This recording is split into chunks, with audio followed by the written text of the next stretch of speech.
Assalamualaikum warahmatullahi wabarakatuh. Alhamdulillahilladzi nahmaduhu wa nasta'inuhu wa nastahdihi wa natubu ilaih wa na'udzu billahi min syururi anfusina wa min sayyiati a'malina may yahdihillahu fala mudhillalah wa may yudlilhu fala hadiyalah. Asyhadu an la ilaha illallah wahdahu la syarikalah wa asyhadu anna Muhammadan abduhu wa rasuluhu la nabiyya wa la rasula ba'dah, amma ba'd. Hadirin ibu-ibu jamaah yang dimuliakan oleh Allah Subhanahu wa taala, kita bersyukur kepada Allah atas karunia-Nya lah kembali kita dipertemukan olehnya. Jazakallahu khair. Untuk sama-sama kita menggali wawasan dan memperdalam keilmuan kita dalam agama ini, karena sesungguhnya menuntut ilmu adalah kewajiban setiap muslim. Dari mulai dia dilahirkan gitu ya, dari mulai dia di dalam buayan sampai kemudian nanti dia meninggal dunia. Jadi salah satu ibadah yang terpanjang di dalam kehidupan kita adalah menuntut ilmu, ibu sekalian. Bahkan kata para ulama, kewajiban kita untuk menuntut ilmu itu sebanyak nafas yang kita hirup dan kita keluarkan. Kalaulah makan dan minum dalam sehari, anggaplah makan dalam sehari itu hanya 2 atau 3 kali saja, maka kewajiban menuntut ilmu tentu lebih banyak karena sebilangan nafas kita. Dan juga ibu sekalian yang dimuliakan Allah Subhanahu wa taala, dengan ilmu kita akan memperbaiki kualitas diri dan kualitas ibadah. Dengan ilmu akan mengangkat derajat kita di hadapan Allah Subhanahu wa taala. Dengan ilmu akan menjadikan setiap ibadah itu akan lebih baik gitu ya ibu sekalian. Dan juga tentu adalah dengan ilmu kita akan semakin mengenal siapa pencipta kita, siapa yang layak kita ikuti, dan juga tentu kita akan mengetahui apa saja yang Allah Subhanahu wa taala larang dari diri kita.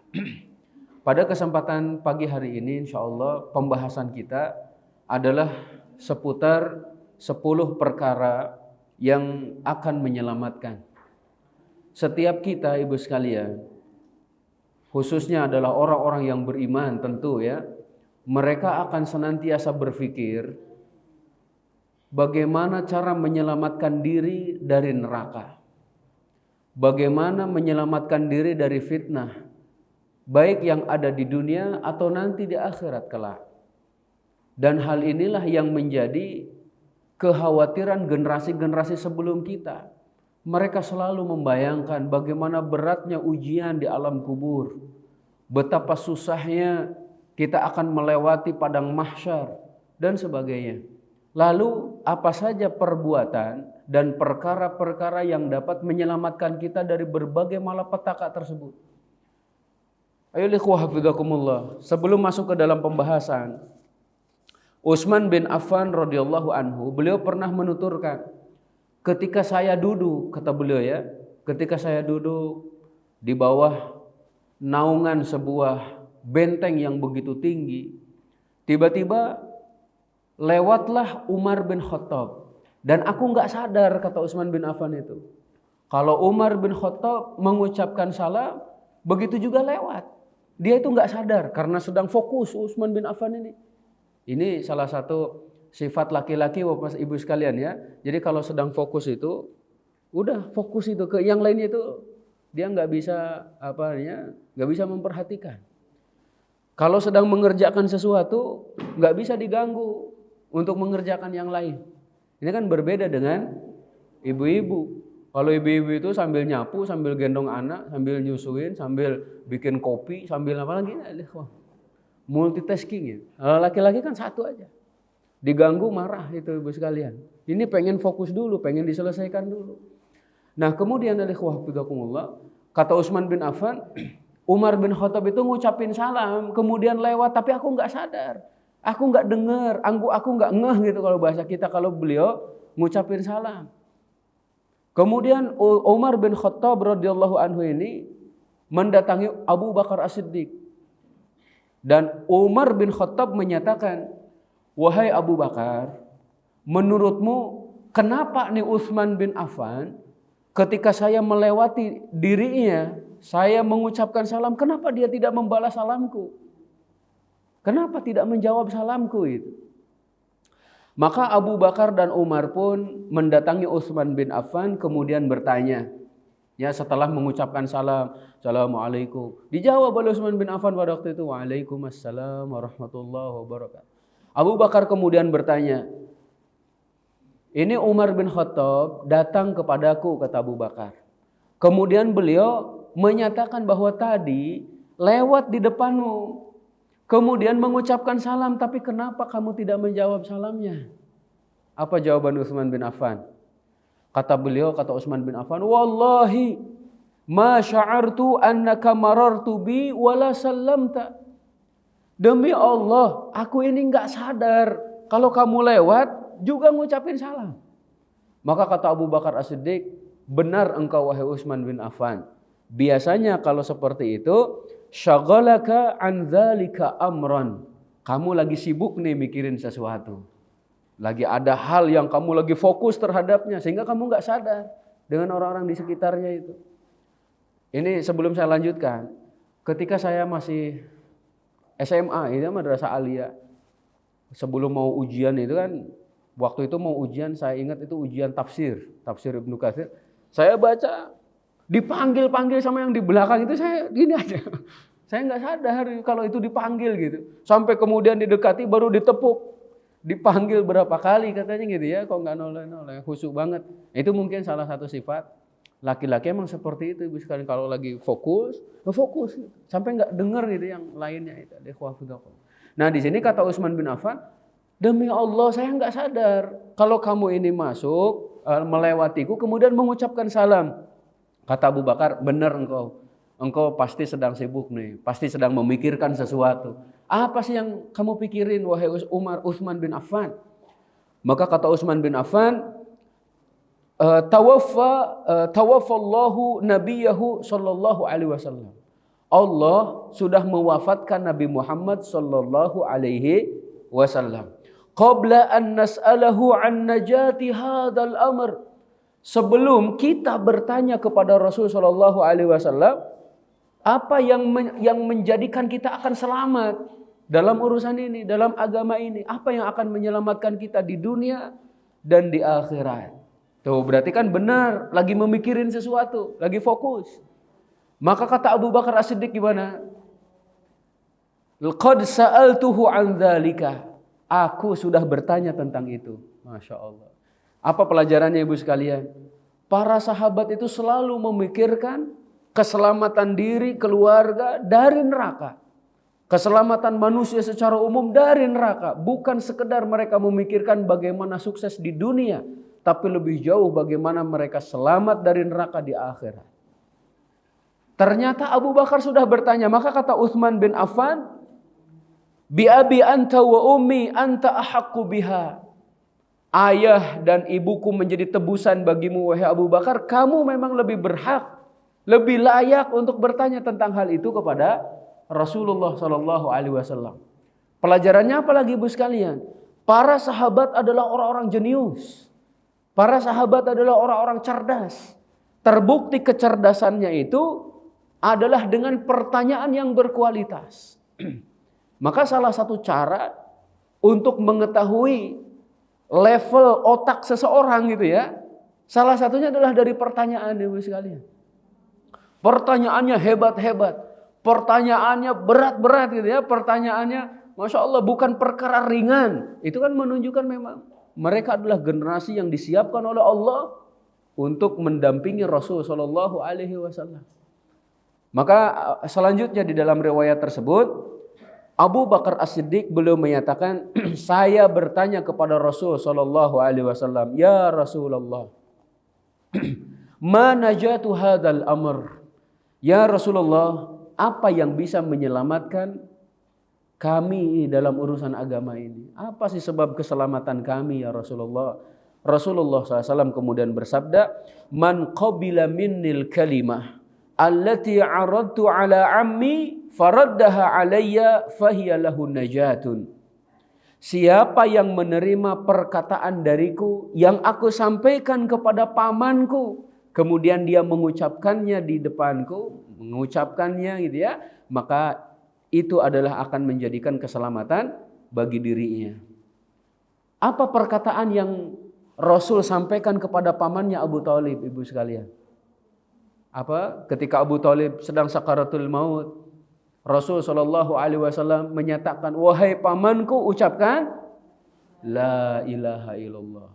Apakah Abu Thalib mau mengucapkannya pada waktu itu? Dibisikin oleh tetangganya, maksudnya oleh orang yang ada di sampingnya itu. Ada Abu Jahal, kemudian juga ada Umayyah bin Khalaf dan yang lainnya itu. "Hei Abu Thalib, apakah kamu benci dengan agama nenek moyangmu? Apakah kamu akan meninggalkan agama nenek moyangmu itu?" Abu Thalib mikir, kalau saya mengucapkan la ilaha illallah, maka orang-orang akan membencinya. Orang-orang akan meninggalkannya. Ya.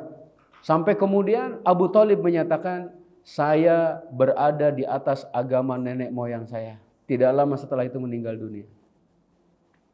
Maka Rasulullah SAW sedih pada waktu itu ya, sampai Allah menurunkan firman-Nya, "Innaka la tahdi man ahbabta, walakinnallaha yahdi man yasha." Kamu tidak akan bisa memberikan hidayah kepada siapa yang kamu cintai. Akan tetapi Allah lah yang memberi hidayah kepada siapa yang dikehendaki. Kemudian Rasulullah SAW ditanya, di mana Abu Thalib, wahai Rasulullah SAW? Sesungguhnya Abu Thalib di dalam neraka. Di dalam neraka, sayang. Padahal siapa yang membela Rasul? Abu Thalib. Siapa yang melindungi Rasul? Abu Thalib. Ketika orang-orang kafir mau melukai Rasul, mau menyakiti Rasul, Abu Thalib menjaganya sehingga mereka nggak berani gitu. Sekalian, namun ketika akan meninggal dunia disuruh mengucapkan la ilaha illallah tidak mau. Maka kata Rasul SAW, beliau di neraka, harusnya di neraka paling dalam, tapi kemudian dia dinaikkan menjadi di neraka yang paling ringan, diletakkan di kedua telapak kakinya bara dari api, mendidihlah otaknya. Alhamdulillah. Itu siksaan neraka yang paling ringan, ibu sekalian. Diletakkan bara api pada kedua telapak kakinya, mendidih otaknya. Gimana dengan ususnya? Allah alam. Gimana dengan lambungnya? Allah alam. Otaknya mendidih. Dan orang yang mendapatkan azab teringan di dalam neraka ini menganggap dirinya mendapatkan azab yang paling berat. Padahal itu azab paling ringan. Nah, di sini mengingatkan kita betapa beratnya azab di neraka dan jangan sampai ada yang bercita-cita mampir ke neraka. Ya, naudzubillah. Nah, makanya ibu sekalian, ketika orang-orang terdahulu yang soleh memikirkan apa sih yang menyebabkan aku ini selamat? Aku takut masuk neraka. Apa yang menyebabkan aku selamat ya Rasul sallallahu alaihi wasallam? Kata Rasul, siapa yang menerima kalimat yang aku tawarkan kepada pamanku, kemudian dia mengucapkannya, dia akan selamat. Maka ibu sekalian, semua yang hadir di sini sudah yakin tidak ada ilah yang berhak disembah kecuali Allah. Maka jangan dirubah keyakinan itu. Ya, jangan ditukar dengan kenikmatan dunia yang semata, yang sementara ini ibu sekalian. Ingat, sebanyak apapun kenikmatan di atas muka bumi ini, Allah menyatakan, "Fama mata'ul hayatid dunya illa qalil." Seluruh kenikmatan yang ada di atas muka bumi ini dikit. Nggak ada apa-apanya. Bahkan kita pernah mendengar hadis, kalaulah dunia setara dengan sebelah sayap nyamuk, Allah tidak akan ngasih minum sama orang kafir. Akan tetapi dunia lebih hina daripada sayap nyamuk. Ibu-ibu nanti kalau ditawarin, siapa yang mau beli sayap nyamuk 1 kilo 1.000? Ada yang mau beli ibu sekalian? Jangankan 1.000, katanya dikasih pun mungkin nggak mau. Rasul SAW ketika berjalan dengan para sahabatnya menemui seekor binatang yang sudah mati, ibu sekalian, seperti kijang gitu yang sudah mati. Rasul kemudian memegangnya. Kemudian ataupun seperti kambing lah, pokoknya hewan yang seperti itu. Kemudian diangkat kepada para sahabat. Siapa yang mau membeli hewan ini dengan harga 1 dirham. Dan hewan itu cacat, sudah cacat mati gitu. Siapa yang membeli hewan ini 1 dirham saja. 1 dirham. Nanti boleh dilihat ibu sekalian, 1 dirham coba biar pasti. Kurs 1 dirham berapa rupiah? Enggak, kalau dinar 4 gram 1/4. Sekarang kalau dirham coba, murah dirham itu. Mungkin yang punya ini, biar kita sama-sama tahu. 1 dirham berapa rupiah? Silahkan. Ya, 1 dirham berapa rupiah? 1 dirham 4.000 berapa? Nah, ada nggak yang mau beli hewan ini segitu? Kata para sahabat, ya Rasulullah, kalau hewan ini masih hidup, kami belum tentu mau belinya karena cacat. Bagaimana kalau dia sudah mati? Tentu kami lebih nggak mau lagi ya Rasul Sallallahu Alaihi Wasallam. Apa kata Rasul? Dunia di hadapan Allah lebih hina daripada hewan ini. Tapi kenapa masih banyak yang mengurubunginya, memperebutkannya, gitu ya? Nah, di sini kembali lagi ke pembahasan kita, ibu sekalian. Kita punya modal teragung yaitu la ilaha illallah, maka jangan diganti. Nah, setelah kita menyampaikan muqaddimah seperti itu dan memang pembahasan kita adalah apa yang menyelamatkan kita di akhirat, kemudian juga di dunia ya, tidak terlepas. Insya Allah minimal ibu-ibu sekalian 10 hal ya, 10 perkara yang akan menyelamatkan kita di dunia ataupun juga nanti di akhirat. Dan nomor 1 yang menyelamatkan kita di dunia dan di akhirat adalah tauhid. Ya, adalah tauhid wa ikhlasuddin lahu, memurnikan ketaatan hanya untuk Allah Subhanahu wa taala. Ayyuhal ikhwah hafizakumullah, tauhid yang dimaksud di sini ataupun kalimat tauhid yang dimaksud di sini tentu adalah la ilaha illallah. Fa'lam annahu la ilaha illallah. Ketahuilah bahwa tidak ada ilah yang berhak disembah kecuali Allah. Wastaghfir li dzambika walil mu'minina wal mu'minat. Mintakan ampun untuk dosamu, untuk kaum mukminin dan juga kaum mukminat. Wallahu ya'lamu mutaqallabakum wa maswaakum. Karena Allah tahu di mana tempat kalian beramal ataupun apa yang kalian kerjakan, gitu ya. Nah, ikhwah hafizakumullah, tujuan penciptaan jin dan manusia adalah untuk beribadah kepada Allah. Ada juga yang menafsirkan wa ma khalaqtul jinna wal insa illa liya'budun ay liwahiduni. Tidaklah aku ciptakan jin dan manusia kecuali untuk beribadah, maksudnya untuk mentauhidkanku. Itu kata Allah. Tidak ada seorang nabi dan rasul pun yang diutus kecuali semuanya menyatakan kepada umatnya, ya qaumi ibudullaha ma lakum min ilahin ghairuh. Wahai kaumku, sembahlah Allah Subhanahu wa taala karena tidak ada sesembahan yang berhak untuk disembah kecuali Allah. Itu semuanya Nabi Saleh, Nabi Lut, Nabi Ya'qub, Nabi Zakaria, Nabi Nuh, semuanya mengucapkan hal tersebut kepada umatnya. Sampai Nabi Muhammad SAW pun sama. Beliau berkeliling di Mekah pada waktu itu. Kemudian beliau menyatakan, ya ayyuhan nas, qulu la ilaha illallah tuflihu. Wahai sekalian manusia, ucapkan oleh kalian la ilaha illallah. Tidak ada ilah yang berhak disembah kecuali Allah. Kalian akan beruntung. Kalian akan menggapai keberhasilan. Ternyata di belakang Nabi Muhammad SAW ada seorang laki-laki berkulit putih. Tampan orangnya, tapi menyatakan, woi sekalian manusia, kalian jangan ikuti laki-laki ini. Laki-laki ini terkena penyakit. Saya udah nyari-nyari obatnya nggak dapat, kata laki-laki itu. Ternyata dia adalah Abu Lahab. Abu Lahab. Abu Lahab. Kenapa dipanggil Abu Lahab? Ada yang menyatakan namanya Lahab itu kan dari api, Ibu sekalian. Jadi Abu Lahab itu sebenarnya orangnya putih gitu ya. Kemudian juga ganteng lah gitu ya Ibu sekalian, putih. Terlihat orang-orang bisa melihatnya itu adalah Abu Lahab. Tapi kalau marah, nah seperti mengeluarkan bara api, maka dinyatakan Abu Lahab. Pamannya sendiri yang menyatakan kalian jangan ikuti laki-laki ini. Dia itu kena penyakit gila katanya. Saya sudah nyari dokter kemana-mana, nyari tabib kemana-mana, belum dapat yang bisa menyembuhkannya. Itu terus seperti itu. Jadi modal pertama yang akan menyelamatkan kita dari berbagai malapetaka baik dunia apalagi akhirat adalah tauhid, Ibu sekalian ya. Murnikan ketaatan hanya untuk Allah Subhanahu wa taala. Jangan kemudian dikotori dengan kesyirikan, kemudian juga dengan keraguan-raguan, apalagi dengan kemunafikan. Auzubillahi min dzalik.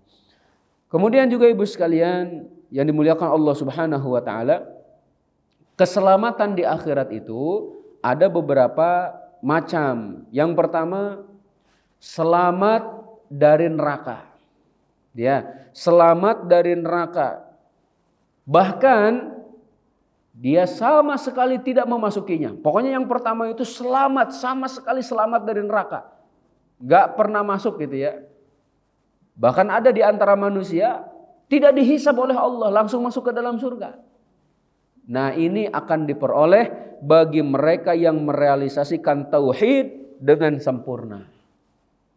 Rasulullah Shallallahu Alaihi Wasallam menyatakan ya ketika berkumpul dengan para sahabatnya, beliau menyatakan ini, yadkhulul jannata min ummati sab'una alfan, ya sab'una alfan min ummati yadkhulunal jannah bighairi adzabin wala hisab. Atau kama qala Rasulullah. Jadi akan ada 70.000 umatku masuk ke dalam surga tanpa azab, tanpa hisab. Masya Allah, masuk surga tanpa hisab. Kemudian Rasulullah SAW masuk ke dalam kamarnya. Karena masjid Rasul dekat dengan kamarnya. Beliau masuk ke kamarnya. Para sahabat bertanya-tanya pada waktu itu, siapa yang akan masuk surga tanpa hisab? Ada di antara mereka yang bilang, mungkin para sahabat Rasul yang selalu menemani Rasul, bersama Rasul. Ada juga yang bilang, mungkin mereka yang dilahirkan dari rahim Islam.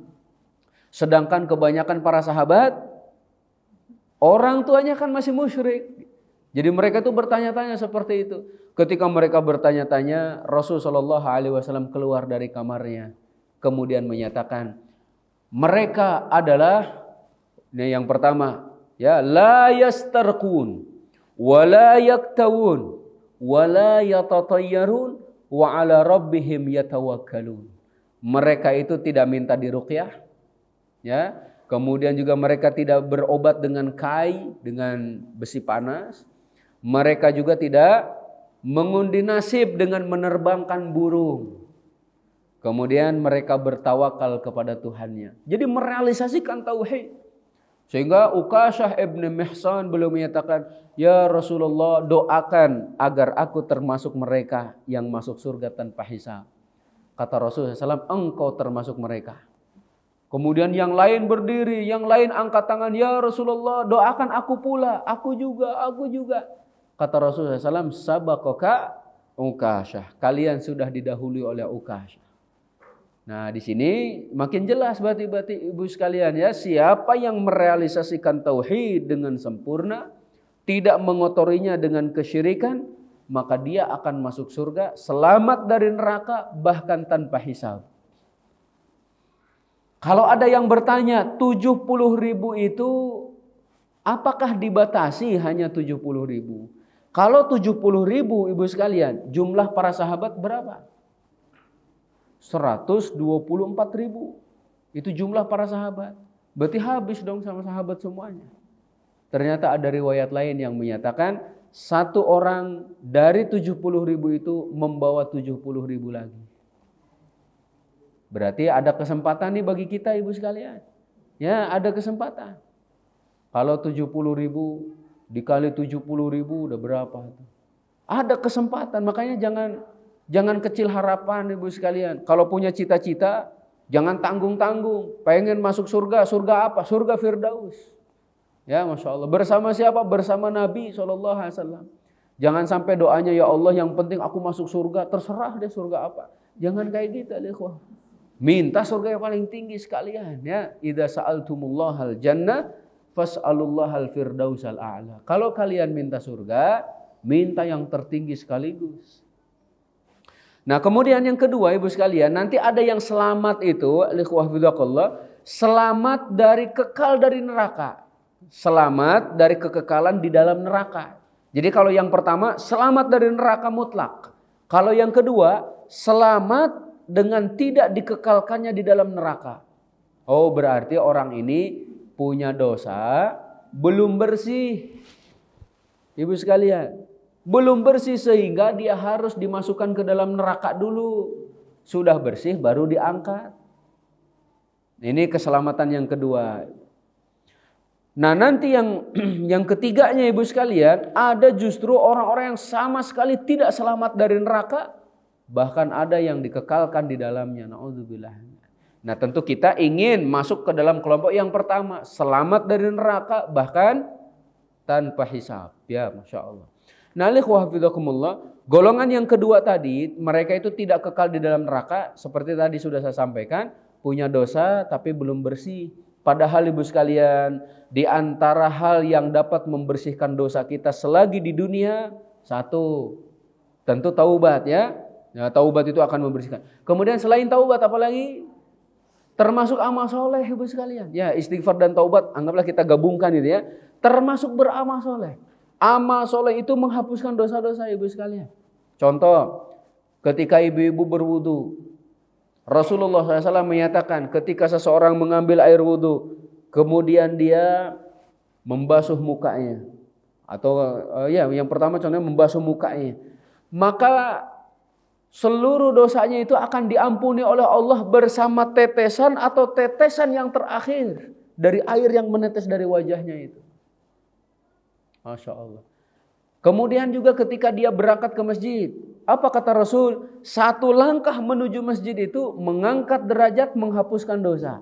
Oh, berarti beramal soleh menghapuskan dosa. Ternyata ada seorang manusia ketika beramal soleh, dosanya ini belum terhapus.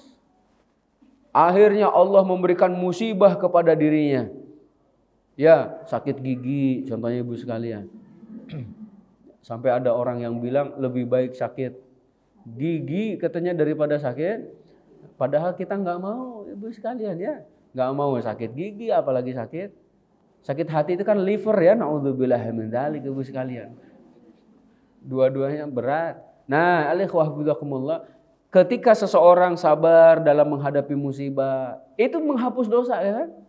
Ada sebagian orang ketika ditimpa musibah ternyata dosanya masih tersisa, belum bersih.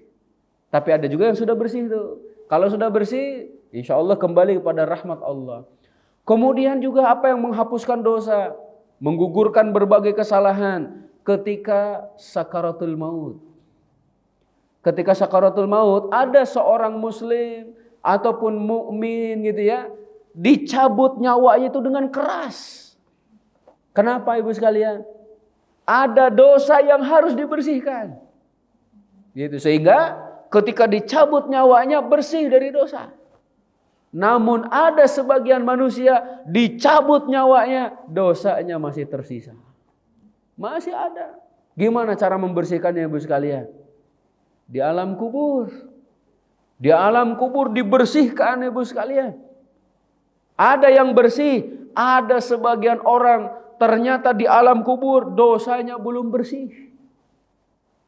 Nah, kemudian apa lagi, Ibu sekalian? Nanti ketika di Sirat, ketika melewati jembatan antara surga dan neraka, Ibu sekalian, di sana dibersihkan dosanya. Ada yang bersih selamat. Ya, kemudian dia bisa masuk ke dalam surga. Namun ada yang ternyata dosanya belum bersih. Sehingga dimasukkanlah ke dalam neraka untuk dibersihkan, Ibu sekalian. Dikucek-kucek gitu ya, dilelep-lelepin, naudzubillah min dzalik. Sudah bersih diangkat. Ada sebagian orang sudah dimasukkan ke dalam neraka, enggak bersih-bersih. Naudzubillah min dzalik. Naudzubillah. Ini gambaran mudahnya gini ibu-ibu sekalian. Saya yakin ibu-ibu ini pernah nyuci lah itu. Nyuci baju. Ibu-ibu kalau kotorannya tipis, kotorannya dikit, ada yang cukup dicelupin, diangkat bersih. Ya ibu sekalian, celupin, diangkat, ini udah bersih, nggak perlu dikucek, apalagi disikat, apalagi kalau dulu di kampung itu kan, gitu ya, masya Allah, di pinggir-pinggir sungainya yang dipukul-pukulin itu. Ada yang seperti itu, ada yang memang hanya cukup dicelupin, ada yang harus dikecek-kecek dikit, ada yang kemudian juga ditambah lagi deterjennya, ada yang kemudian harus ditambah disikat, ada yang harus ditambah air hangat, contohnya ibu sekalian, ada yang harus seperti tadi. Masya Allah, berbagai cara untuk menghilangkan nodanya. Tapi ada ternyata yang gak bisa hilang, ibu sekalian. Nah itulah orang-orang kafir. Dimasukkan ke dalam neraka, kok gak bersih-bersih. Ya udah, selamanya di sana. Orang gak bersih-bersih. Kata para ulama gini ibu sekalian. Mohon maaf nih. Babi, kalau ibu-ibu cuci pakai air laut, sampai air laut itu habis, kira-kira berubah menjadi suci gak? Kan tetap najis ibu sekalian ya. Sebanyak apapun air yang digunakan untuk membersihkan seekor babi tetap najis. Nah gitu ya. Nah kembali ke pembahasan kita.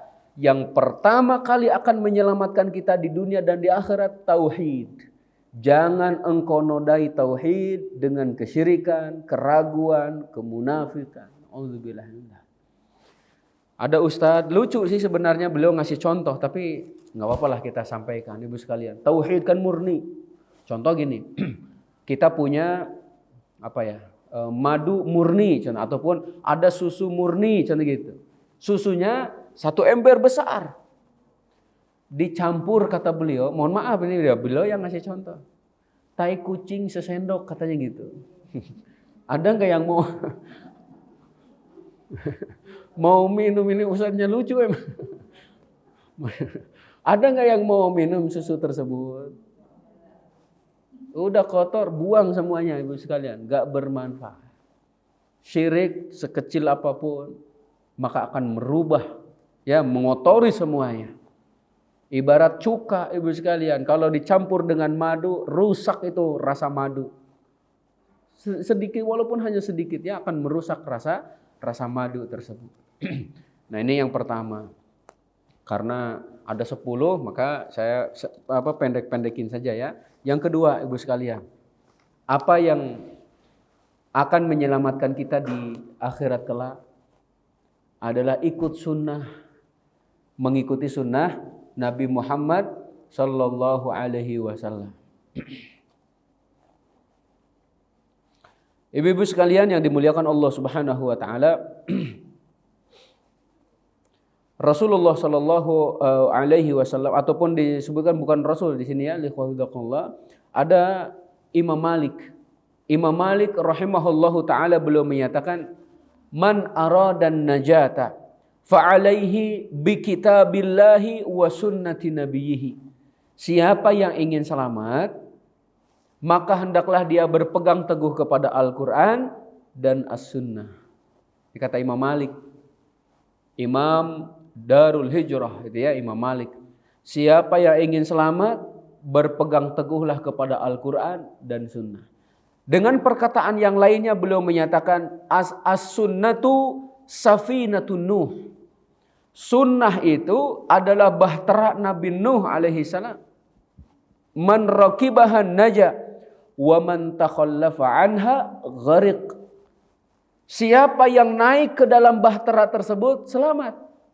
Siapa yang berpaling dari bahtera itu dia akan tenggelam. Kembali apa bahteranya? Sunnah. Sunnah Nabi SAW. Ibu sekalian, kita sangat memerlukan sunnah. Di samping kita sangat membutuhkan Al-Quranul Karim. Karena kita tidak akan pernah memahami Al-Quran tanpa ada penjelasan dari sunnah Nabi Muhammad SAW. Contoh, di dalam Al-Quran Allah Subhanahu Wa Taala menyatakan aqimus shalah, dirikan sholat. Gimana cara mendirikan sholat? Gimana takbiratul ihramnya? Ibu sekalian ya, gimana bacaan ketika rukuknya, kemudian juga ketika sujudnya gitu. Kemudian juga apa yang kita baca dalam setiap rakaatnya. Itu semuanya dijelaskan di dalam sunnah Nabi Muhammad SAW. Makanya di sini kita memerlukan sunnah di samping kebutuhan kita terhadap Al-Quranul Karim.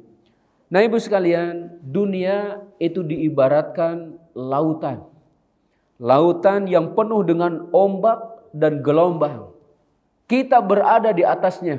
Kalau kita tidak memiliki bahtera ataupun juga tidak memiliki kompas, tidak memiliki beberapa hal gitu ya, beberapa penunjang yang akan menyelamatkan kita, bisa jadi kita tenggelam.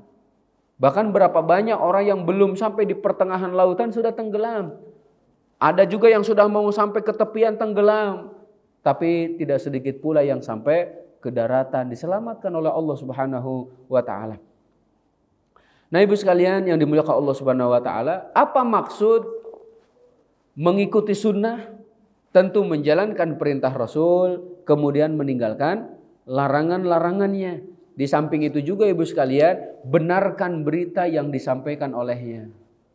Ini tuntutan kepercayaan kita kepada Rasul. Satu, kalau ada perintahnya kita laksanakan. Yang kedua, kalau ada larangannya kita tinggalkan. Kalau beliau menyampaikan berita, maka beritanya kita benarkan, ibu sekalian. Ya, kita benarkan. Nih kata Rasul, suatu saat nanti akan terjadi ini dan itu contohnya. Kita sebagai orang yang beriman, kita katakan benar apa yang disampaikan oleh Rasul sallallahu alaihi wasallam.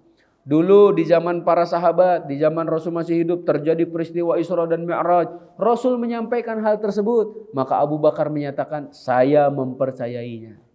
Gitu ya, ibu sekalian. Nah, Allah Subhanahu wa taala berfirman, "Falyahdharil ladzina yukhalifuna an amrih an tusibahum fitnah aw yusibahum adzabun alim." Hendaklah orang-orang yang menyelisihi perintah Allah, menyelisihi perintah Rasul, mereka itu takut untuk tertimpa satu, musibah di atas muka bumi, yang kedua, azab yang pedih di akhirat. Ini balasan bagi mereka yang tidak ikut sunnah, ya, yang menyelisihi contoh dari Rasul. Satu, di dunia kena ujian, kena fitnah di dunia. Yang kedua, di akhirat kena azab. Ada seorang laki-laki, ibu sekalian, sholat sunnah setelah asar. Padahal ada nggak sholat sunnah setelah asar? Dan tidak ada. Bahkan termasuk waktu yang dilarang untuk sholat adalah setelah asar, ya kan, ibu sekalian. Setelah asar itu nggak boleh kita sholat sunnah. Ini ada laki-laki sholat sunnah setelah asar. Ketika ditanya, kenapa kamu sholat sunnah setelah asar? Kan nggak ada contohnya. Kata laki-laki itu, apakah Allah akan mengazab saya karena saya sholat? Coba gimana jawabannya. Apakah Allah akan mengazab saya karena saya sholat? Maka kata ulama yang hadir pada waktu itu, yang bertanya kepada laki-laki tadi, Allah tidak mengazabmu karena kamu sholat, tapi Allah mengazabmu karena kamu menyelisihi sunnah. Kata beliau. Nggak ada sunnahnya, nggak ada contoh dari Rasul. Ya, ibu sekalian. Makanya cukupkan diri dengan apa yang dibawa oleh Rasul dan dicontohkannya. Itu akan menyelamatkan kita di dunia dan di akhirat. Rasulullah SAW juga menyatakan, man amila amalan laisa alaihi amruna fahuwa raddun. Jadi siapa yang melakukan sebuah amalan gitu ya, yang mana tidak ada contoh dari Rasul SAW, maka dia tertolak. Tertolak sebesar apapun amalannya, ibu sekalian. Oke, kemudian juga ikhwah fillah yang sering kita dengar dari berbagai asatidah yang ceramah ataupun yang khutbah, mereka selalu menyatakan fa inna khairal haditsi kitabullah wa khairul hadi Muhammadin sallallahu alaihi wasallam wa syarrul umuri muhdatsatuha fa inna kulla muhdatsatin bid'ah wa kulla bid'atin dhalalah wa kulla dhalalatin finnar. Seperti itu. Sesungguhnya sebaik-baik perkataan adalah kalamullah, Al-Quran. Sebaik-baik petunjuk adalah petunjuk Nabi Muhammad sallallahu alaihi wasallam. seburuk-buruk perkara adalah yang diada-adakan, dan setiap yang diada-adakan adalah bid'ah, setiap bid'ah itu adalah sesat. Nah, kemudian juga di akhirat, ibu sekalian, Rasulullah SAW kan mendahului kita ke Telaga Kautsar. Beliau nunggu kita di Telaga Kautsar itu agar kita bisa minum, dan siapa yang minum walaupun hanya satu teguk darinya tidak akan pernah haus selama-lamanya. Masya Allah. Berbondong-bondong manusia datang ke Telaga Kautsar. Ternyata ada sekelompok orang tidak diperbolehkan untuk mendatangi Telaga Kautsar, ibu sekalian. Mereka itu dihalangi sampai Rasul SAW bertanya, "Ya Allah, bukankah mereka itu adalah umatku? Bolehlah, perbolehkan gitu ya untuk datang ke Telaga Kautsar." Apa jawaban Allah Subhanahu wa taala kepada Nabi SAW? "Innaka la tadri ma ahdatsu ba'daka." Kamu enggak tahu wahai Muhammad SAW apa yang mereka ada-adakan sepeninggalmu. Jadi mereka ke Telaga Kautsar terhalang, enggak bisa minum darinya. Ternyata penyebabnya karena tidak ikut sunnah Rasul. Sampai kata Rasul, suhkon liman ghayyara ba'di. Celaka bagi siapapun yang merubah agama ini sepeninggalku. Nah, ibu sekalian, cukupkan diri dengan sunnah. Cukupkan dengan apa yang dicontohkan oleh Rasul sallallahu alaihi wasallam.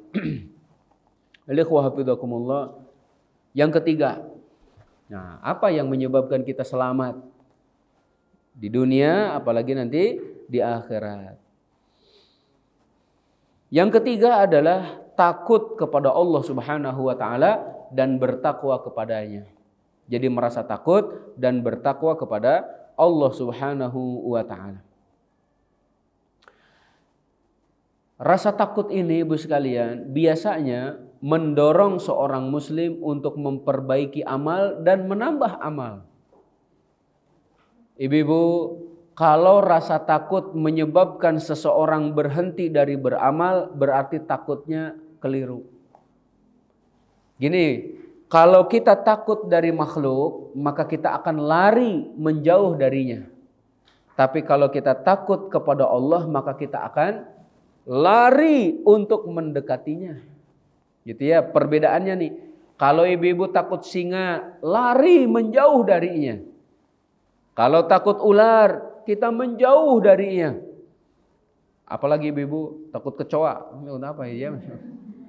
Jadi kalau ibu-ibu takut kecoa, katanya kecoa takut sama tikus, tikus takut sama kucing, kucing takut sama anjing, anjing takut sama anjing takut sama laki-laki, laki-laki takut sama perempuan, perempuan takut sama kecoa. Oh, berarti gimana itu? Muter aja kayak gitu, ikhwan. Nah kembali ke sini. Pokoknya kalau kita takut dari makhluk, kita akan menjauh darinya. Tapi kalau kita takut kepada Allah, kita akan semakin mendekatinya. Ya, ibu sekalian. Berarti kalau ada orang yang menyatakan, saya takut kepada Allah tapi nggak mau sholat, takutnya keliru nih, takutnya salah dia. Harusnya kalau kamu takut kepada Allah, semakin beramal soleh, semakin mendekatkan diri kepada-Nya. Allah Subhanahu wa taala menyatakan, innamal mu'minuna alladzina idza dzukirallahu wajilat qulubuhum. Sesungguhnya orang-orang yang beriman itu kalau disebut nama Allah, bergetar hati mereka. Ibu-ibu, nama siapa yang ketika disebut bergetar hati ibu-ibu? Nama suami? Oh, Masya Allah. Nih orang yang beriman itu ketika disebut nama Allah, bergetar hatinya. Ini sedikit cerita lucu ibu sekalian. Kalau nggak salah saya dapatkan di dalam buku karya Syekh Aid Al-Qarni ini. Di bukunya Ibtasim itu. Ada seorang pemuda sakit, nggak sembuh-sembuh ibu sekalian. Sakitnya itu nggak sembuh-sembuh. Berbagai tabib didatangkan untuk menyembuhkannya itu ya, dengan perantaranya tentu ya. Ternyata belum ada yang berhasil. Sampai kemudian didatangkan seorang tabib. Tabib itu mendengarkan detak jantungnya. Si tabib itu menyebut-nyebut nama gitu ya. Detak jantungnya kok biasa-biasa saja. Kemudian disebut satu daerah mulai ada berdekup hatinya itu, jantungnya itu agak kenceng. Kemudian disebut nama seorang wanita lebih kencang lagi. Oh, berarti pengen nikah katanya gitu. Masya Allah. Oh, ternyata dia sakitnya itu karena tadi memendam rindu katanya ya, ingin nikah dengan wanita yang ada di daerah tertentu, dinikahin sembuh Ibu sekalian. Nah, berarti memang ada sebagian pemuda sakit-sakitan setelah nikah sembuh. Gitu ya Ibu sekalian ya. Itu salah satu obatnya berarti. Nanti kalau ada yang sudah saatnya menikah Ibu sekalian, jangan ditahan-tahan ya. Kalau memang sudah mampu itu, silakan segera nikahkan. Khawatirnya sakit terus-terusan itu seperti tadi. Enggak sembuh-sembuh ya. Nah, kembali ke sini Ibu sekalian. Orang beriman ketika disebut nama Allah bergetar hatinya, takut hatinya.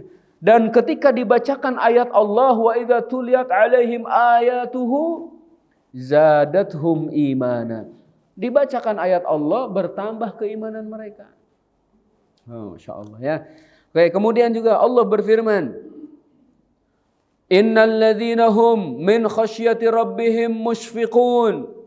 Sesungguhnya orang-orang yang beriman itu sangat takut ya akan Allah Subhanahu wa taala.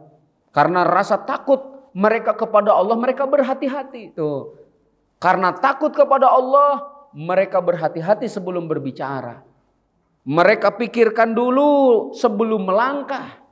Maka kata Wahab ibnu Munabbih, rahimallahu abdan waqafa inda hammihi. Semoga Allah merahmati seseorang sebelum melangkah berhenti sejenak. Ini langkah kaki saya untuk siapa? Kalau untuk Allah, lanjutkan. Sebelum berkata, sebelum berbicara berhenti sejenak, dipikir dulu bagaimana kalimat yang baik, kemudian tujuannya untuk apa? Untuk mencari ridho Allah atau bukan? Kalau untuk Allah, ucapkan. Tapi kalau bukan, dia tidak jadi untuk mengucapkannya. Masya Allah. Itu orang yang takut kepada Allah, mereka itu selalu berhati-hati. Makanya benar Ibu sekalian, salah satu makna daripada takwa, kalau kita melihat satu tanah, satu jalanan yang penuh dengan duri, kita akan berhati-hati dalam melangkah. Jangan sampai kena duri. Gitu ya, hati-hati sekali. Begitu juga kehidupan kita. Orang yang bertakwa itu berhati-hati. Tidak asbun kalau berbicara. Asal bunyi katanya ya. Tidak asal bunyi, tidak asal berbuat. Dipertimbangkan terlebih dahulu. Oke, kemudian juga Ibu sekalian, yang menyebabkan seseorang semakin takut kepada Allah ketika dia kenal Allah. Maka kita harus punya ilmu. Orang yang paling takut kepada Allah adalah orang yang paling mengenalinya. Nah, paling mengenalnya. Mengenal Allah itu satu, lewat nama-namanya. Nama Allah yang kita ketahui ada berapa Ibu sekalian? 99. Itu yang kita ketahui. Yang belum diketahui masih banyak. Ya, karena Rasul sallallahu alaihi wasallam menyatakan, Allahumma inni as'aluka bikulli ismin huwa laka sammaita bihi nafsak au anzaltahu fi kitabik au 'allamtahu ahadan min khalqik au ista'tsarta bihi fi ilmil ghaibi 'indak. Ya Allah, aku memohon kepadamu dengan seluruh nama yang telah engkau sebutkan untuk dirimu, atau engkau sebutkan di dalam kitabmu, atau engkau ajarkan kepada salah seorang rasulmu, atau engkau simpan di ilmu gaib di sisimu. Nah, ini yang disimpan di ilmu gaib itulah yang kita belum tahu, Ibu sekalian. Pada hari kiamat kelak Rasulullah sallallahu alaihi wasallam akan sujud di bawah arsy. Kemudian Allah mengajarkan kepadanya puji-pujian yang belum pernah disebutkan sebelumnya. Maka Rasul pun mengucapkannya tuh. Puji-pujian itu salah satunya kan menyebut nama Allah. Maka diajarkan nama-nama Allah yang sebelumnya belum pernah diajarkan. Masya Allah. Kemudian Allah menyatakan, irfa' ra'saka washfa' tushaffa' gitu ya. Silahkan angkat kepalamu wahai Muhammad sallallahu alaihi wasallam, minta syafaat, kamu akan diberi syafaat. Minta maka pasti akan diberi. Nah, kembali ke sini bahwa orang yang paling takut kepada Allah adalah orang yang paling mengenalnya. Karena itu kenalilah Allah dari namanya. Yang kedua dari perbuatannya, Ibu sekalian. Coba Allah menciptakan apa? Allah menciptakan langit, Allah menciptakan bumi, menciptakan gunung, pepohonan, hewan. Perhatikan ciptaan Allah, maka kita akan sadar betapa agungnya Allah. Betapa hebatnya Allah. Malaikat, salah satu makhluk Allah, ada yang jarak antara telinga dengan pundaknya itu kan 70 tahun perjalanan. Betapa besarnya itu malaikat tersebut. Bagaimana dengan penciptanya? Ya Allahu Akbar. Gitu ya, makanya kita perhatikan ciptaan Allah. Alaihi wa hafizakumullah. Nah, jadi seperti itu ya. Sallallahu alaihi wa hafizakumullah. Kemudian juga kata Al-Hasan Al-Basri, seorang mukmin menggabung antara rasa takut dengan amal soleh. Itu orang mukmin. Sedangkan orang munafik menggabung antara rasa aman dan kemaksiatan. Orang beriman itu sholat tapi takut sama Allah. Orang beriman itu puasa tapi takut sama Allah. Orang beriman itu infak, zakat, ibu sekalian, takut sama Allah. Sedangkan orang munafik nyuri iya, ibu sekalian, tapi nggak takut sama azab Allah. Sholat ditinggalkan, nggak takut sama Allah. Puasa Ramadan nggak pernah, tapi merasa aman dari azab Allah. Itu orang munafik. Allah Subhanahu wa taala menyatakannya dalam ayat lain, wa nunajjillahu alladhina taqaw bimafazatihim la yamassuhumus su' wa lahum yahzanun. Allah akan menyelamatkan orang-orang yang bertakwa dengan keselamatan mereka. Mereka tidak tertimpa keburukan dan mereka tidak akan bersedih hati. Jadi karena takwa kita diselamatkan oleh Allah. Ataupun juga Allah menyatakan, wa najjaynal ladzina amanu wa kanu yattaqun. Pada hari kiamat kelak kami akan menyelamatkan orang-orang yang beriman dan mereka bertakwa kepada Allah. Jadi takwa itu menjadikan antara diri kita dengan azab Allah pelindung yang sangat kokoh. Benteng yang sangat tebal. Jangan sampai kita terkena azab. Nah, benteng yang tebal tersebut adalah menjalankan perintah Allah, menjauhi larangan-larangannya. Ada seorang ulama yang bernama At-Talq ibn Habib, ya. Talq ibn Habib ini ketika ditanya, "Sif lana taqwa." Coba jelaskan kepada kami apa sih takwa itu? Maka kata Talq ibn Habib belum menyatakan at-taqwa amalun bi ta'atillah wa raja'a rahmatillah ala nuri minallah. Takwa itu kata beliau mengamalkan ketaatan untuk Allah. Jadi mengerjakan ketaatan untuk Allah, mengharapkan rahmat dari Allah berdasarkan cahaya dari Allah. Maksudnya berdasarkan ilmu. Jadi kalau kita beramal, kalau kita beribadah harus ada dasarnya. Dasarnya ilmu, dasarnya dari Al-Quran, dasarnya dari As-Sunnah. Itu Ibu sekalian. Kemudian apa lagi? Wattaqwa tarku ma'siyatillah makhafata iqabillah ala nuri minallah. Juga takwa itu engkau tinggalkan kemaksiatan kepada Allah karena takut akan hukuman dari Allah berdasarkan cahaya dari Allah. Berdasarkan ilmu. Berarti semuanya tuh baik mengerjakan perbuatan ataupun meninggalkan larangan harus dibangun atas dasar ilmu. Kalau tidak punya ilmu, bisa jadi seseorang malah mengerjakan larangan, meninggalkan perintah karena nggak tahu. Ibu sekalian, berapa banyak manusia terjerumus dalam kemaksiatan ternyata tidak tahu. Ketika kita sampaikan kewajiban berzakat, contohnya, zakat itu diwajibkan bagi kaum mukminin yang sudah memiliki harta sampai nisab, nisabnya kurang lebih 86 gram emas. Tersimpan selama 1 tahun itu ya, 86 gram itu anggaplah 86 juta. Ada kemudian jamaah yang bilang, "Ustaz, selama ini saya nggak tahu, katanya saya nggak pernah zakat." Kan berarti kan nggak tahu. Berapa banyak orang yang tidak zakat itu karena nggak tahu. Ibu sekalian, coba kalau kaum muslimin, orang-orang kayanya sudah mengeluarkan zakat itu, Masya Allah.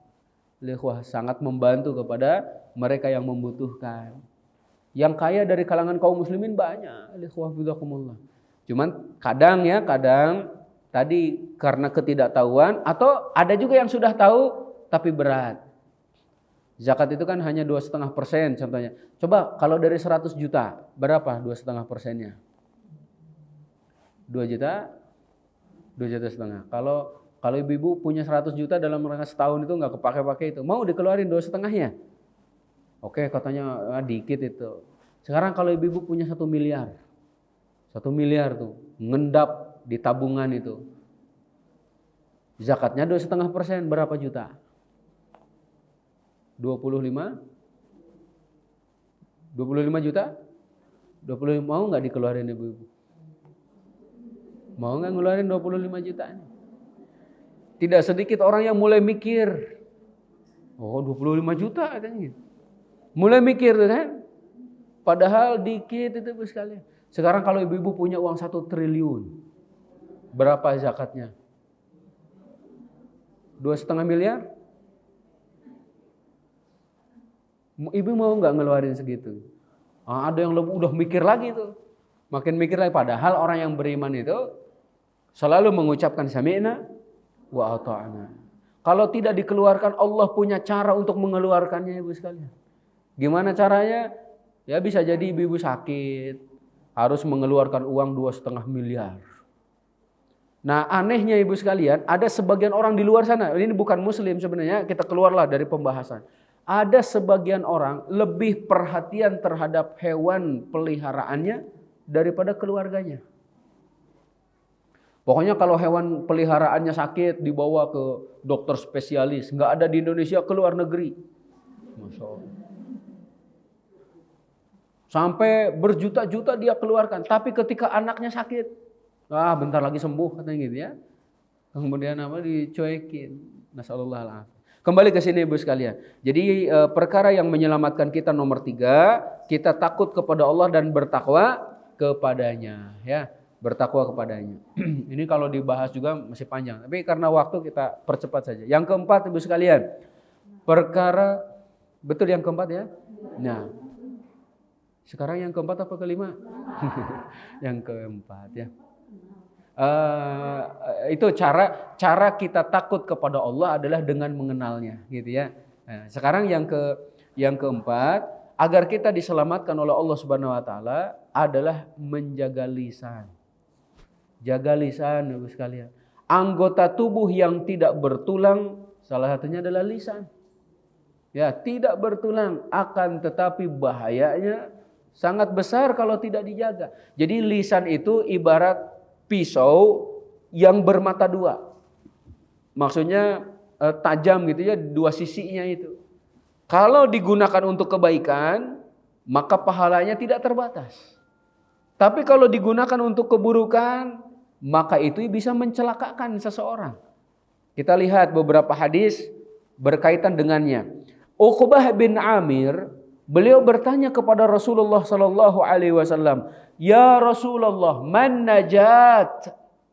Ya Rasulullah, apa itu keselamatan? Apa caranya biar saya selamat ya Rasulullah?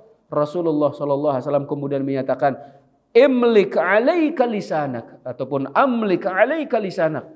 Jaga lisanmu. Ini kata Rasul, jaga lisanmu. Wal yasa'ka baituka wabki 'ala khati'atika. Jadi jaga lisan, kemudian hendaknya rumahmu itu luas, kemudian juga tangisilah dosa-dosa dan kesalahanmu. Nomor 1, jaga lisan. Ibu sekalian. Ini sebelum dilanjutkan, coba ibu-ibu sebutkan dosa-dosa yang disebabkan lisan. Terus. Ngumpat, apa lagi? Mencela, apa lagi? Karena lisan. Iya, apa lagi? Apa lagi? Fitnah, apa lagi? Ya, karena lisan ya, karena lisan. Iya. Apa lagi? Termasuk saksi palsu, ya ibu sekalian, sumpah palsu. Itu kan karena lisan. Berapa banyak permusuhan terjadi di kalangan manusia karena lisan. Berapa banyak keluarga hancur karena lisan. Berapa banyak persaudaraan putus karena lisan. Berapa banyak peperangan terjadi karena lisan. Maka jaga lisan. Berapa banyak orang yang keluar dari Islam karena lisan. Ya, makanya lisan itu adalah tadi, kalau tidak dijaga merupakan sumber malapetaka bagi seseorang. Rasulullah SAW menyatakan, innal abda la yatakallamu bil kalimah ma yatabayyanu fiha yazillu biha finnar ab'ad min sab'ina kharifah.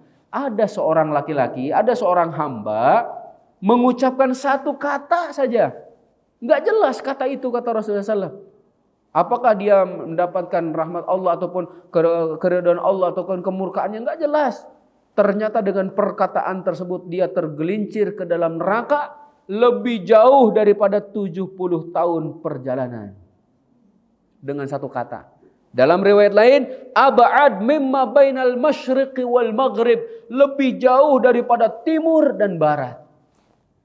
Ada di antara ibu-ibu yang pernah keliling dunia dari timur ke barat, dari utara ke selatan gitu.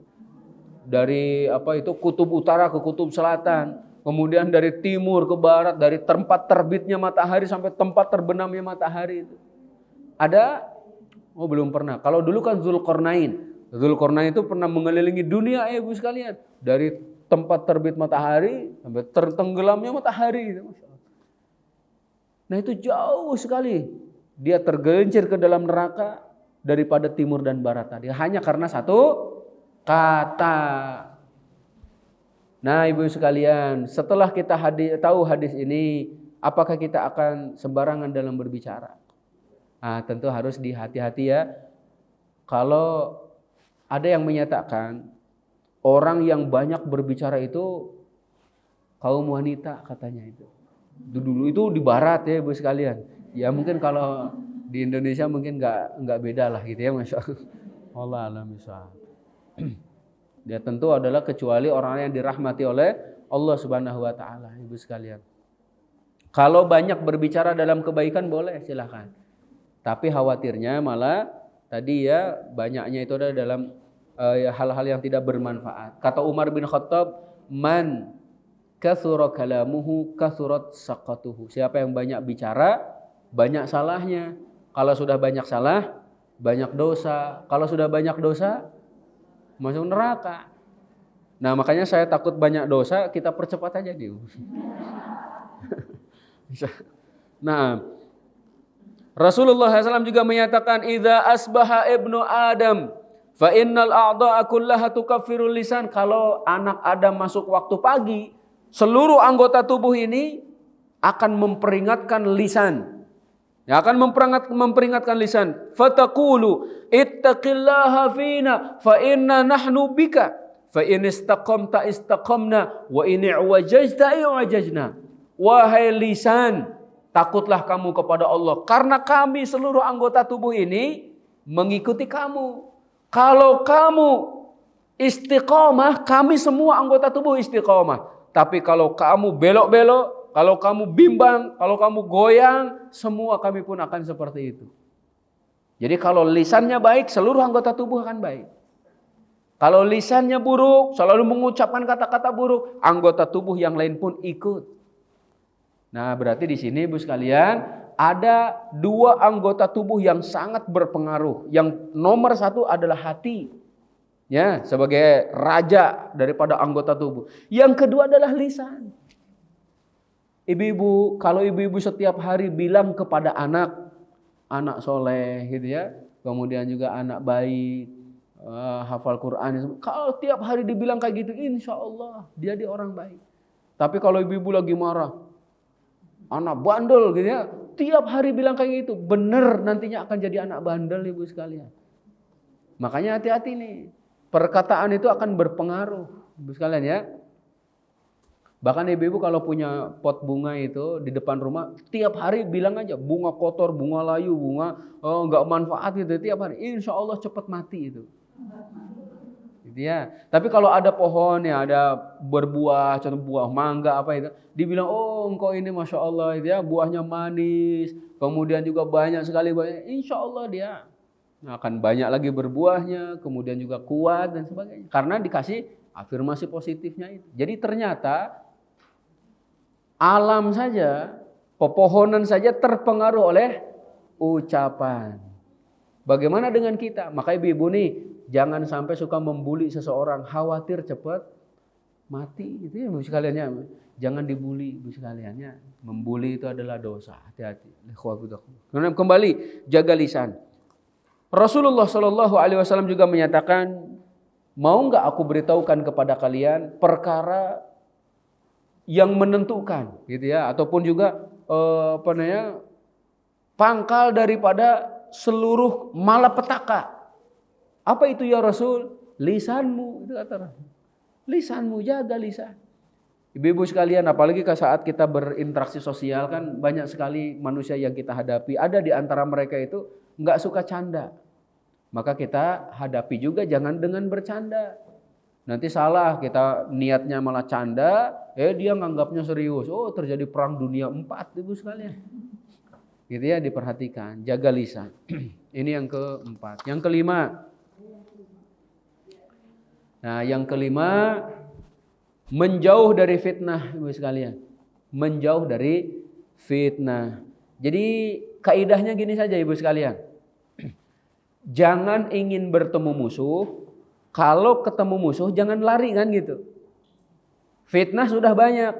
Jangan nantang-nantang. Ya Allah contohnya. Saya pengen ketemu dengan musibah yang besar. Jangan. Tapi kalau ketemu jangan lari ibu sekalian. Oke, contohnya alikhwah bidakumullah. Kita tahu di satu tempat tersebar. Kalau dalam penyakit contohnya tersebar sebuah wabah. Kan kita tidak boleh masuk ke dalamnya. Ya, tapi kalau kita terkena, kita nggak boleh keluar. Gitu ibu sekalian. Hadapi gitu dengan penuh tawakal kepada Allah. Sekarang dalam masalah fitnah pun seperti itu. Kalau kita tahu di satu daerah menyebarkan sebuah pemahaman-pemahaman keliru, sebuah sekolah, sebuah apapun itu contohnya gitu ya ibu sekalian. Ya jangan ngikut-ngikut lah. Saya mau ikut deh ke sana biar saya ingin nguji keimanan saya. Mendingan jauhi ibu sekalian. Ya, mendingan jauhi. Kita tahu ada sebuah buku. Buku itu menyebarkan sebuah faham yang keliru, menyimpang. Ngapain dibaca ibu sekalian? Yang banyak atau yang baik lebih banyak. Bacalah yang baik-baik itu. Jauhi yang seperti itu. Apalagi belum punya basic, belum punya belum punya dasar gitu dalam pemahaman terhadap agama ini. Ibu-ibu sekalian belum tahu tafsir yang sahih, malah langsung baca tafsirnya orang-orang Syiah. Tafsirnya orang-orang Murji'ah. Enggak, yang benar dulu. Mendingan itu ditinggalkan dulu ibu sekalian. Ya, jauhi fitnah. Alikhwah bidakallah. Karena kalau kita sudah mendekat dikhawatirkan terjerumus ke dalamnya. Kalau sudah terjerumus ke dalamnya dikhawatirkan tenggelam mati itu. Ibarat semut ketika bertemu melihat ataupun menemukan satu sendok madu dicicipi oleh semut itu. Oh, manis banget nih. Cicipi lagi, oh manis banget. Ingin menguasai semuanya, akhirnya dia jalan ke tengah-tengahnya. Akhirnya nggak bisa gerak, mati. Begitulah ibu sekalian dunia. Berapa banyak orang yang mencicipi dikit, oh enak nih, enak. Cicipi enak-enak, akhirnya terjerumus ke dalam dunia itu, tenggelam, mati. Oke, itu yang kelima. Saya bacakan aja. Yang keenam banyak doa ibu sekalian ya. Yang keenam banyak doa. Yang ketujuh istighfar dan taubat. Yang keenam banyak doa. Yang ketujuh istighfar dan taubat. Yang kedelapan ibu sekalian. Ya belum silakan. Yang kedelapan. Yang ketujuh istighfar dan taubat. Yang kedelapan hindari ujub atau berbangga diri ya. Jadi sebanyak apapun amalan yang kita kerjakan, jangan menjadikan kita ujub, menganggap orang lain lebih hina dari kita. Itu salah satu godaan setan, Bu. Kalau ibu-ibu qiyamul lail, contohnya dari jam 2 sampai subuh, contoh. Setan itu akan membisikkan kepada ibu-ibu, oh hari ini tidak ada orang yang lebih soleh daripada ibu. Nah itu kata setan. Sehingga dia berbesar hati ya, ataupun dia merasa sombong dan dia menganggap manusia semuanya buruk, yang baik hanya dia. Itu kan godaan setan ibu sekalian. Oke, yang kesembilan, senantiasa mengingat hisab di akhirat. Senantiasa mengingat hisab, ya, hisab di akhirat, kemudian berdiri di hadapan Allah Subhanahu wa taala. Kalau sudah mengingat-ingat ini, tentu kita akan lebih berhati-hati lagi karena semuanya akan dihisab. Apalagi urusannya dengan harta, ya. Pertanyaannya dua, dari mana didapat, kemana dikeluarkan. Kalau audit di dunia saja meresahkan sebagian orang, lalu bagaimana dengan audit di akhirat? Kalau di dunia bisa saja ada yang selamat, kalau di akhirat gak akan ada yang selamat. Dan yang terakhir bisa kalian yang ke-10, penyebab keselamatan kita adalah amar ma'ruf nahi munkar. Nah, di sini pentingnya punya saudara, punya teman yang soleh. Ibu-ibu jangan mau hidup sendiri, harus berjamaah, saling ngingetin. Ya, saling ngingetin, saling bertanya kabar, saling memberi motivasi, saling memberikan afirmasi positif. Itu kan bikin kita semangat. Maka lingkungan yang soleh itu perlu dipertahankan, ibu sekalian. Akan meningkatkan keimanan kita, ketakwaan kita, dan juga amal soleh kita. Jazakumullah khair, sisanya adalah untuk tanya jawab ibu sekalian. Kalau ada yang mau ditanyakan, kalau ada yang kurang jelas, boleh silahkan bertanya.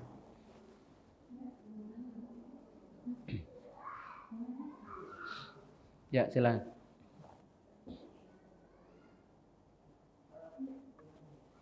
Silakan.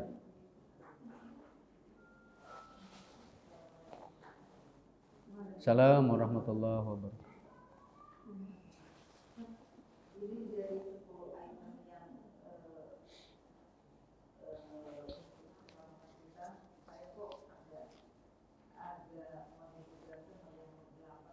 Ya.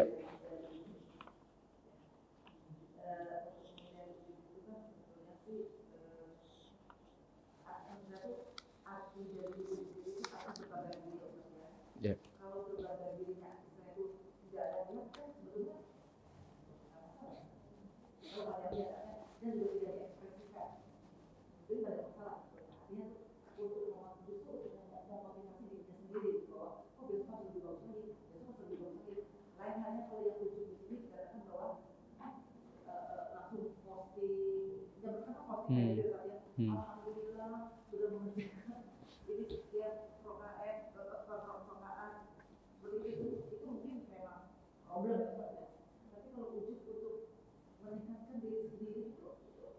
Iya.